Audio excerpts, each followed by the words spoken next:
Israel জুড়ে নতুন মাত্রায় বড় পরিসরের ড্রোন ও ক্ষেপণাস্ত্র হামলা চালিয়েছে ইরান। তেল আবিব ও হাইফা শহরের বিভিন্ন জ্বালানি কেন্দ্র স্থাপনা জ্বলছে বিস্ফোরণে।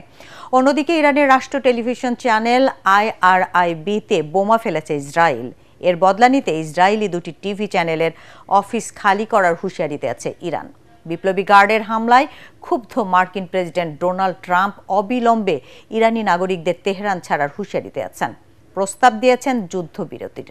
বিস্তারিত শরীফুল ইসলামের প্রতিবেদনে। সব মশার বিরুদ্ধে সুরক্ষা দিতে এলো বসুন্ধরা এক্সট্রিম অ্যারোসল। মশার বিরুদ্ধে এক্সট্রিম সুরক্ষা।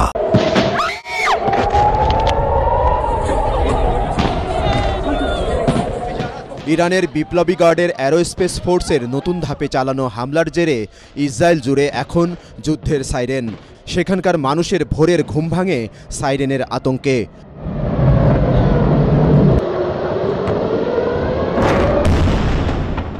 অন্ধকার নামলেই যেন গাজার ফিলিস্তিনিদের মতো ভয় আতঙ্ক ছড়িয়ে পড়ে ইহুদিদের মধ্যেও।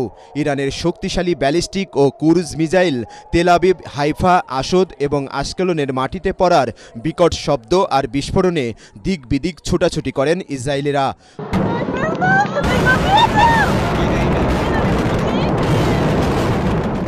পরবর্তী নির্দেশ না দেওয়া পর্যন্ত ওইসব এলাকার বাসিন্দাদের নিরাপদ আশ্রয়কেন্দ্রে থাকার নির্দেশ দিয়েছে ইসরায়েলি প্রতিরক্ষা বাহিনী IDF। তবে ইরানের এসব হামলার ক্ষয়ক্ষতি সামাজিক যোগাযোগ মাধ্যমে ছড়িয়ে পড়লেও হতাহতের সঠিক তথ্য দিচ্ছে না ইসরায়েল সরকার। অন্যদিকে অপারেশন রাইজিং লায়নের অংশ হিসেবে সোমবার রাতে ইসরায়েলের যুদ্ধবিমান থেকে ইরানের রাষ্ট্রীয় টেলিভিশন চ্যানেলে বোমা ফেলে দেশটির প্রতিরক্ষা বাহিনী।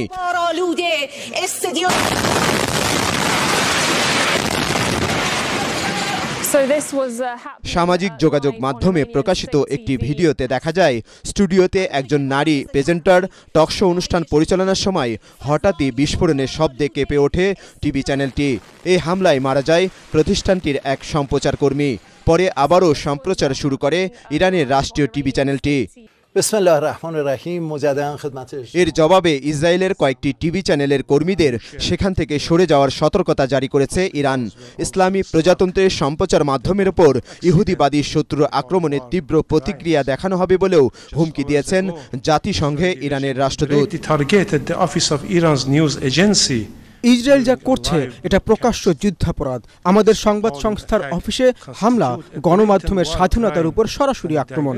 এই বর্বর আক্রমণ এবং আগ্রাসনের জবাব দিব আমরা।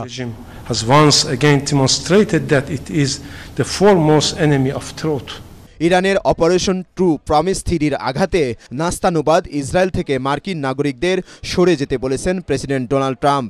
একই সাথে ইরানিদের তেহরান ছাড়তে সতর্ক করেছেন তিনি। ইরানের হামলা থেকে ইসরায়েলকে বাঁচাতে যুদ্ধবিরতির প্রস্তাব দিয়েছেন ট্রাম্প। G7 সামিট শেষে এ তথ্য নিশ্চিত করেছেন ফ্রান্সের প্রেসিডেন্ট। প্রেসিডেন্ট ট্রাম্প একটি ভালো খবর দিয়েছেন। যুক্তরাষ্ট্র দ্রুত যুদ্ধবিরতি চায়। ফ্রান্স এটিকে সমর্থন করে। আশা করি দ্রুতই তা কার্যকর হবে। এদিকে মার্কিন সংবাদ মাধ্যম ABC নিউজকে দেওয়া সাক্ষাৎকারে ইসরায়েলের প্রধানমন্ত্রী বলেছেন, ইরানের সর্বোচ্চ নেতা খামেনিকে হত্যা করলেই সংঘাত শেষ হবে। প্রয়োজনে খামেনিও আমাদের লক্ষ্যবস্তু হবে।